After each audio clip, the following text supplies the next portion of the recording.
¿Qué tal, discípulos de Jesús? Bienvenidos una vez más a este su espacio, Los Pasos del Maestro.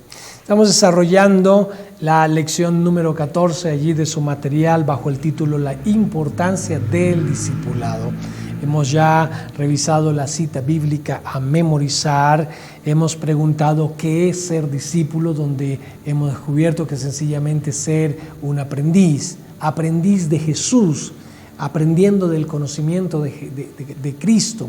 Esto a través de alguien que tiene un poco de madurez, nos lleva algún recorrido previo, nos lleva alguna ventaja y por lo tanto entonces tiene también el carácter para poder enseñarnos e instruirnos.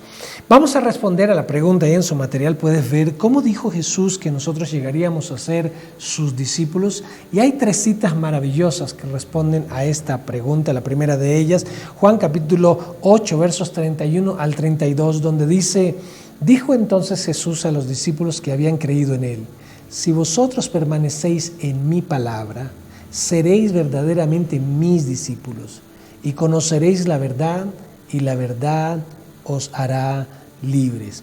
Esta expresión, y conoceréis la verdad y la verdad os hará libres, ha sido muy popular incluso en otros medios distintos al escenario cristiano o al escenario religioso.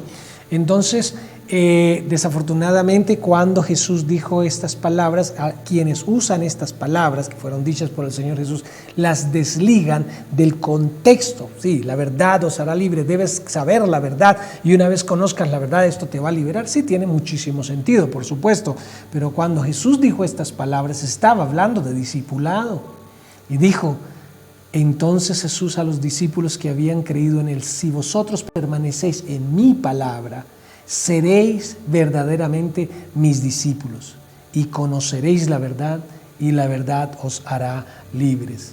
En texto anterior, más adelante, en Juan 14, pero Jesús dijo: yo soy la verdad, el camino, la verdad y la vida. Nadie viene al Padre sino por mí.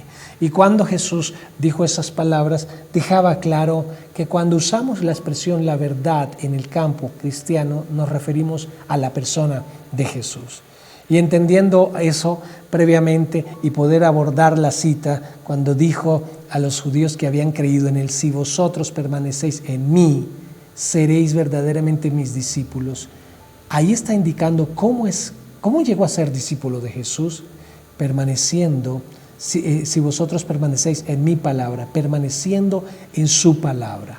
Estudiamos su palabra, escuchamos su palabra, creemos su palabra, pero no siempre permanecemos en ella. Desafortunadamente llegan otras palabras, otras voces, otras convicciones, otros credos, otros argumentos, y eso nos hace soltar, ¿sí? No permanecer, sino soltar, y esto nos pone en una especie de fluctuancia. Jesús dijo: si permanecéis en mi palabra, seréis verdaderamente mis discípulos. Ahora, si permanezco en su palabra y soy verdaderamente su discípulo, va a venir algo como consecuencia: conoceré la verdad. Esa verdad es Cristo. Conoceré a Jesús. Y entonces esa verdad me hará libre. Libre de condenación, libre del pecado, libre de todas las consecuencias del pecado sobre nuestras vidas. Por lo tanto, en este pasaje podemos entender que la manera de ser discípulo de Jesús es permaneciendo en su palabra. Juan 13, verso 34 dice, 34 y 35, un mandamiento nuevo os doy: que os améis unos a otros como yo os he amado. Mira la envergadura de la magnitud de la expectativa de Jesús respecto al amor que tenemos que tener nosotros. Un mandamiento nuevo os doy: que os améis unos a otros como yo os he amado. Que nos amemos unos a otros. Y luego dice que también os améis unos a otros. En esto conocerán todos que sois mis discípulos, si tuviereis amor los unos con los otros. Es interesante aquí en este pasaje que la forma en que se evidencia que somos discípulos de Jesús es por el tipo de amor que nos profesamos. No un amor romántico, no un amor aparente, sino un amor profundo como el que Jesús profesó por sus propios discípulos. Ahora, wow, el amor profesado por Jesús hacia sus discípulos fue un amor sumamente profundo, de una magnitud tremenda, donde hubo una entrega de su propia vida por sus discípulos. La Biblia dice en el caso del apóstol Pablo que Jesús amó a la iglesia y se entregó a sí mismo por ella.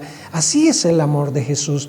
Y entonces la otra manera como Jesús dice que seremos sus discípulos es a través del amarnos los unos a los otros. No un amor egoísta, sino un amor como el que Él profesó, ¿sí?, por los discípulos, por nosotros. Así que ahí tenemos esa segunda manera. Y Juan capítulo 15, versos 5 al 8, donde dice: yo soy la vid, vosotros los pámpanos.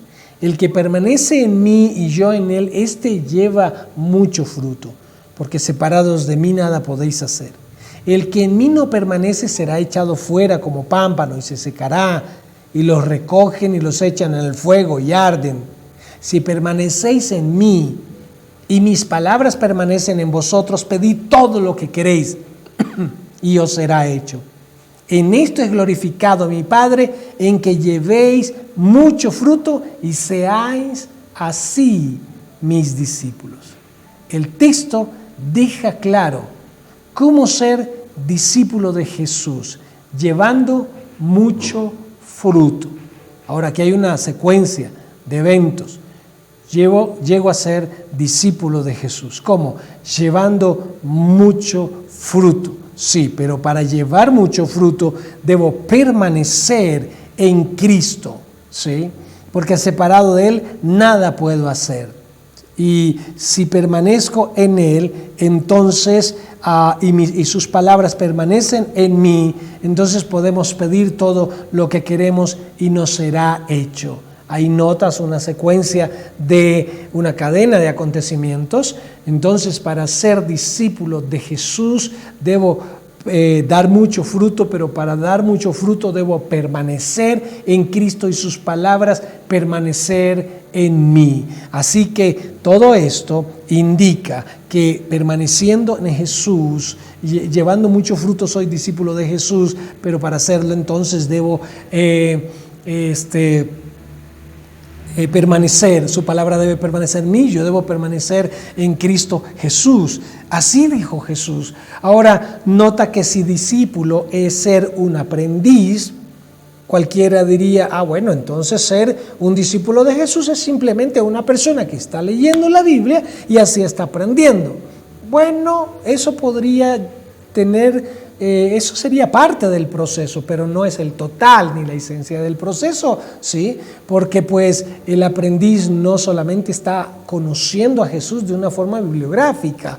Yo puedo leer las historias de muchos personajes en la Escritura o en otros personajes a través de la historia, y eso no necesariamente va a cambiar mi manera de vivir. Yo puedo estudiar acerca de poetas, de músicos, de historiadores, yo puedo de próceres de la independencia, por ejemplo, y saber de ellos, pues bueno, tal vez me da un poco de cultura, pero no me da una transformación profunda de mi vida. Así que la relación de aprendiz con Jesús no es un campo netamente intelectual, trasciende a otras dimensiones, tiene que ver con mis decisiones, tiene que ver con mis pensamientos, tiene que ver con mis emociones, tiene que ver con mi forma de vivir.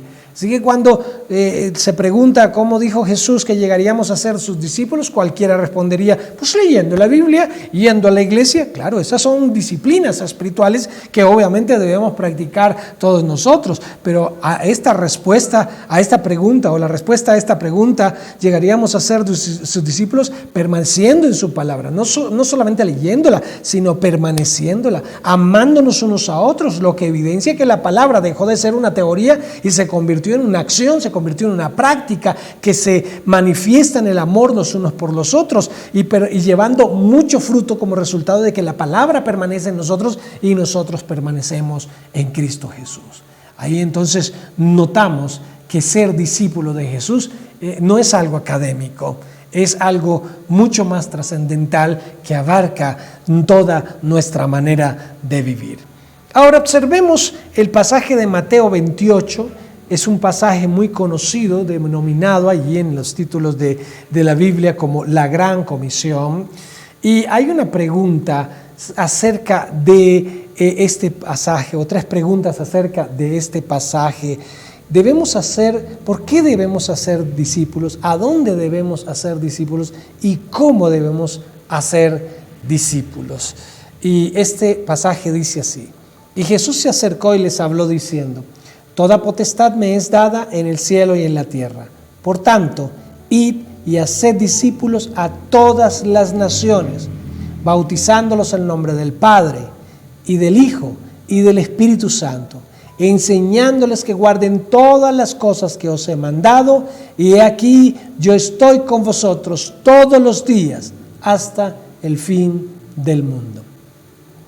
Recuerda que esta es la gran comisión. Los discípulos han terminado su proceso con Jesús, esos 3 años de formación, la mejor escuela de discipulado, diría cualquiera, pero el resultado después de 3 años, Judas lo vende, Pedro lo niega, Tomás no cree en él, 10 de los 12 desaparecen de la escena justamente en el día de la crucifixión, y solo uno está allí al pie de la cruz, Juan.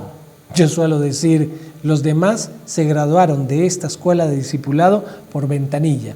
Sí, uno se tiró todo el proceso. Judas vendió a Jesús, tenía prioridades distintas a Jesús. Los otros discípulos que siguieron a Jesús, que amaron a Jesús, se vieron por el temor intimidados y huyeron. Ya no están en la escena.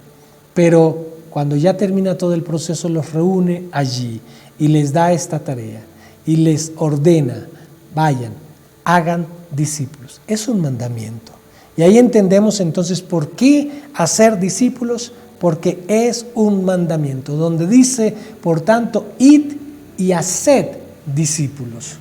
Vayan y hagan aprendices. Es interesante. Para Marcos dice: id y predicad el evangelio, que es una forma de hacer discípulos, ¿sí?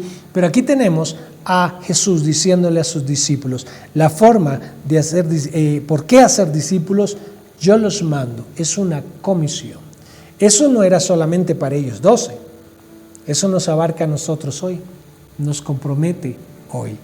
Ahora, esto nos deja la pregunta: ¿es no tener discípulos, no es acaso un acto de desobediencia a este mandamiento? Creo que todo cristiano maduro debe tener discípulos, debe tener personas a las que está enseñando. Eso, no estoy diciendo con ello que todo cristiano maduro debe convertirse en un pastor y tener una iglesia. No es necesariamente así, pero debe haber, de acuerdo a cómo se esté organizada la congregación en cada lugar aquí entre nosotros, pues tenemos nuestras células de discipulado. Algunos cristianos más maduros que han aprendido estas cosas reúnen a sus discípulos en casa, allí en la iglesia, según sea más cómodo para ellos, y entonces estudian estas verdades y hay ese espacio para orar por los discípulos, para escucharlos, para acompañarlos, para pastorearlos, para instruirlos, para bendecirlos. Es ese ejercicio que abarca el estudio bíblico y el pastoreo juntos, que fue lo que hizo el Señor Jesús con sus discípulos. Entonces, ¿por qué? Porque es un mandamiento.